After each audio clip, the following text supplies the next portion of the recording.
back to the Discerning Otaku. It is now time for part 4 of my Fall Anime 2023 First Impressions videos. This one's going to be a little bit longer. I had quite a few more drop this week, especially since video 3. So we're just going to get right into it. The first one is Under Ninja. I don't know much about this one. I know that I've had some conversations on Instagram. A lot of people were looking forward to this one. I'm not exactly too sure what this one's about, outside of the fact that it is very apparent that ninjas still exist in Japan today. Many are part-time ninjas, apparently belonging to some sort of organization. And a lot of them, that's really all that the story has given me thus far. It starts off, I thought I had actually some issues with my video stream as when I was watching it. Started in complete English, and I'm a sub-watcher through and through. And then I find out, no, it's just they're showing an American army at the very beginning. And then it quickly gets into just establishing that ninjas still exist and they are used in espionage and war and things to that nature. And then we go and it introduces what I assume is going to be our main character. It's just kind of this scrubby guy living in this rundown apartment. He seems much older than he actually is. And then it kind of shows the beginnings of what appear to be some mini battle between two warring ninja factions at a local high school. It seems to have a very good sense of humor to it. From the onset, it didn't seem to take itself too seriously, while still being fairly entertaining and enjoyable. I actually did quite enjoy it. The animation is really nice. So it's definitely one that I'm going to be keeping an eye on because I do think it's going to be an interesting show. And if it's any indication, I had people talk to me on Instagram after one of my first videos saying that that's the one they were waiting for. So I'm hoping for some good things out of this one. And I really wish I knew more about it going into watching it because outside of knowing that ninjas still exist in Japan being its premise, it seems to be pretty cool. Alright, moving on to the next one, which is going to be our dating story, the experienced you and the inexperienced me. Ryoto Kashima is the introvert main character of this story, and basically the story starts with him pining over Runa Shirakawa, basically the popular gyaru in his class. She seems to be nice to everybody, popular with everybody, and he basically just pines over her for the beginning of the episode. We then get into him doing better than his two friends on their exams, so as a punishment to him, they make him confess his love to his crush, which turns out to be Runa. As a surprise to him, she agrees. She agrees, says, okay, we're boyfriend-girlfriend now, walk me home. So at the beginning of the show, he basically sits in class hearing the other male students talk about how she goes through boyfriends every 2 or 3 months and how they want to hit that and things to that nature. Just adolescent boys being annoying adolescent boys. He doesn't think too much of it. He's just still in shock that she said yes. So he walks her home and she invites him into her room. And lo and behold, she starts undressing. He's very confused. He's excited but confused. And thankfully, he decides not to be a gigantic piece of trash. And he stops her. And she's confused, stating that weren't they going to have sex? That's what all of her ex-boyfriends wanted, things of that nature. And he kind of has a ding moment on why she only has boyfriends for 2 or 3 months, because she says she's not the one who breaks up with them. She's a very faithful girlfriend, and they usually break up with her when they get bored. So him being the shy, nerdy introvert has a sudden realization of they were just using her, and he seems to have a general care for her and suggests waiting until the time is right to build their relationship on something other than physical appearance, which seems to kind of startle her in a good way. And so they come to the agreement they're not going to have sex, they're going to wait, and they're going to build this relationship. So it seems like a fairly generic um, romance story, kind of told from, I mean, we have a lot of nerdy introvert and popular girl stories coming about.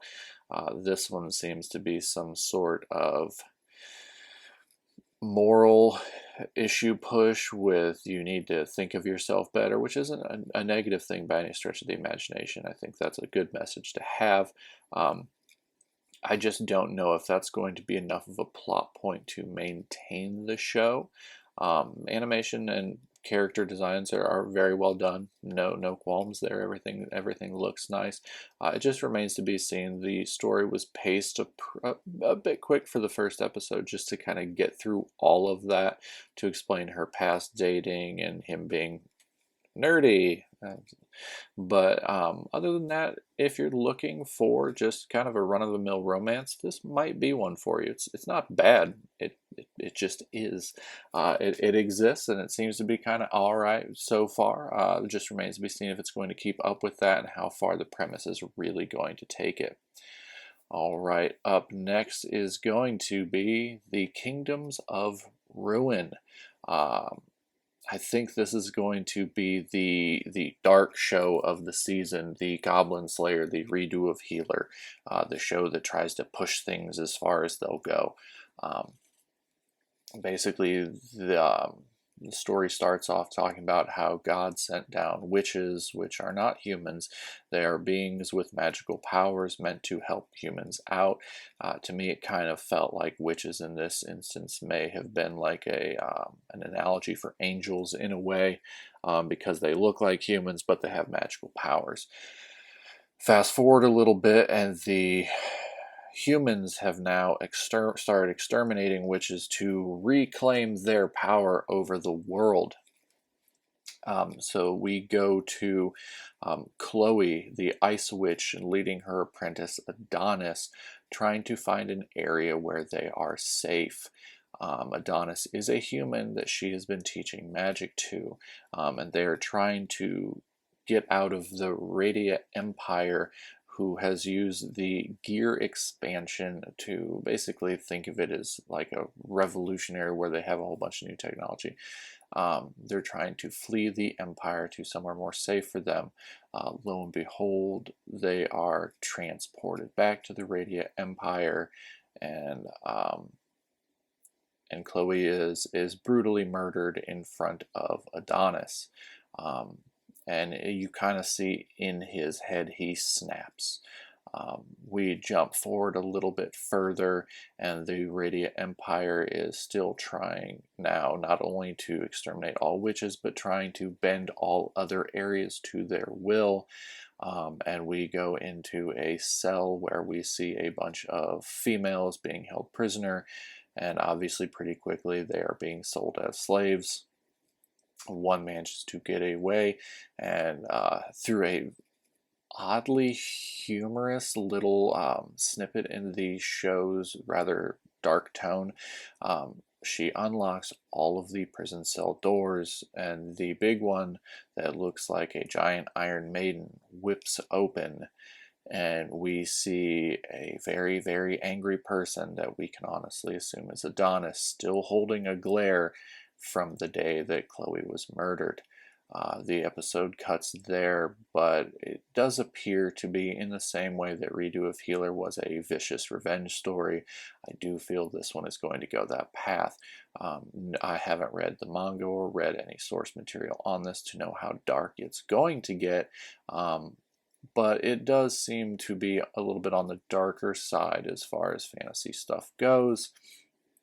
There is some very odd tonal shifts, especially when Chloe's about to be murdered. I mean, the Emperor tears off her clothes for absolutely no reason, apparently seeming to try and shame her before he assassinates her. So as far as the tonal shift goes, it does feel a little bit darker than your standard show. So I do think that this one might be kind of going that route this season. Beautiful animation, beautiful character designs. I'm looking forward to seeing where this one goes. I just hope it doesn't try and ride that line of we are pushing it as far as we can just because we can, and I hope there's some substance backing up behind that. So the next show, The Vexations of a Shut-In Vampire Princess. So this one I actually have read some source material. I've read the first volume of the manga, and it's fun. It's a fun show. 3 years into her life as a shut-in vampire, Terako Mori, Ganda's blood, Komori for short, basically wakes up one morning and realizes that she is now a commander in the army.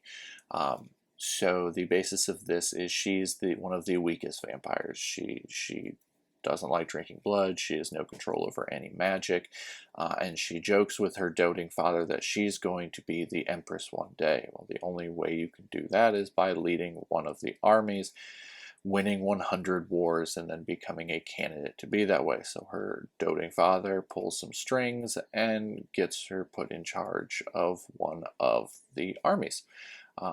Basically, the world that they live in is factioned off into, you have your beast clan, your angel clan, your vampire clan, and so on and so forth.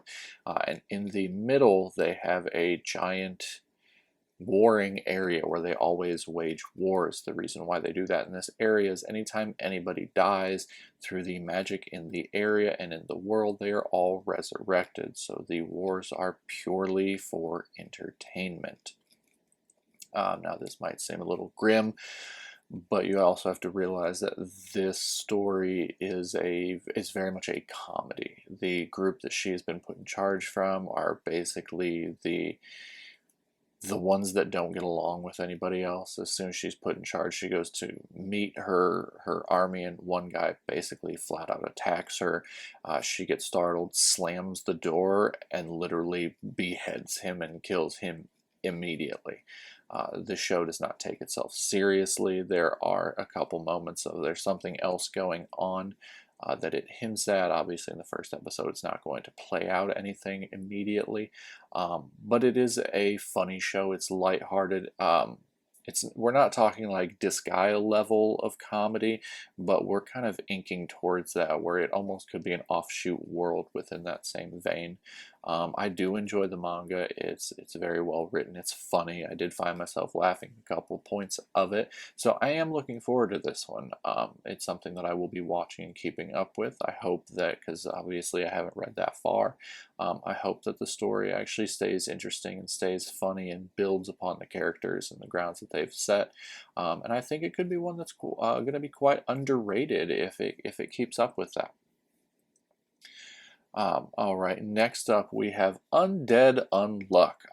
Now this one I've been seeing pop up a lot. The manga is very, very popular, so I assume this is going to be one of those ones that everybody's kind of watching this season.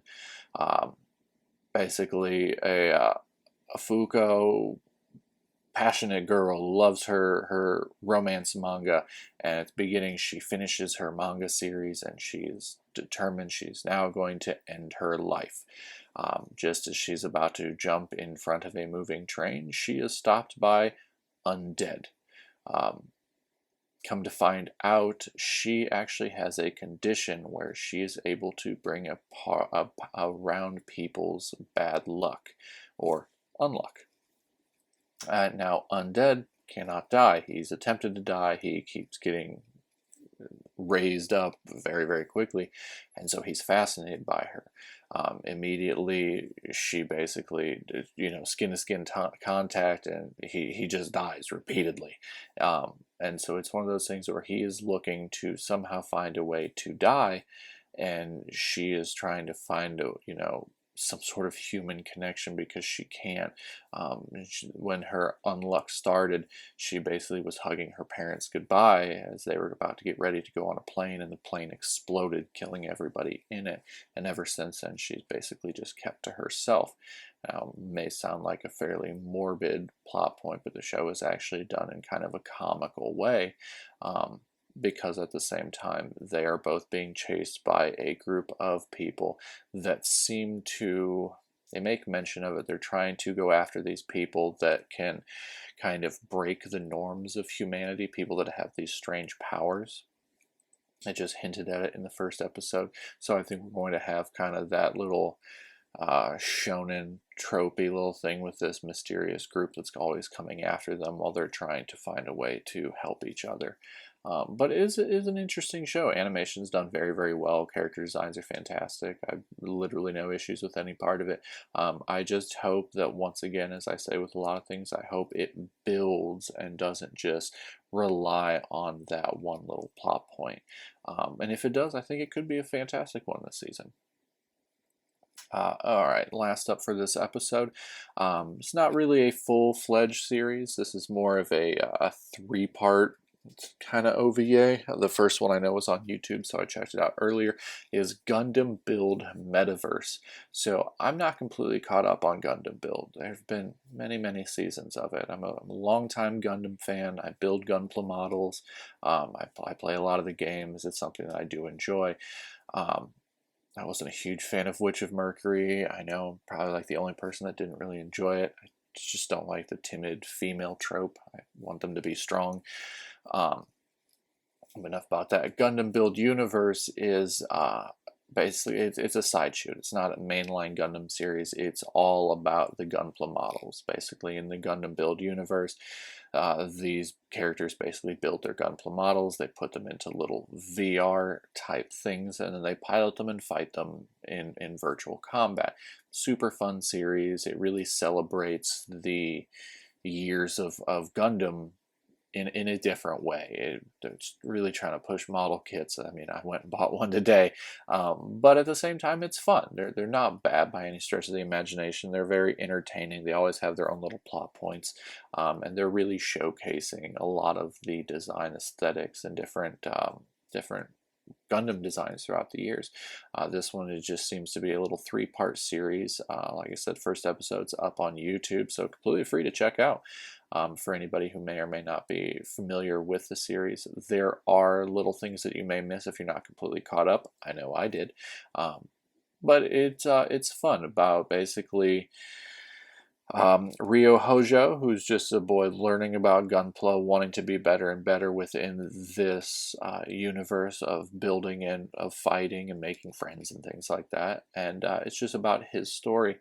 And the main reason why this series is out right now is to commemorate the 10th anniversary of the Gundam Build franchise.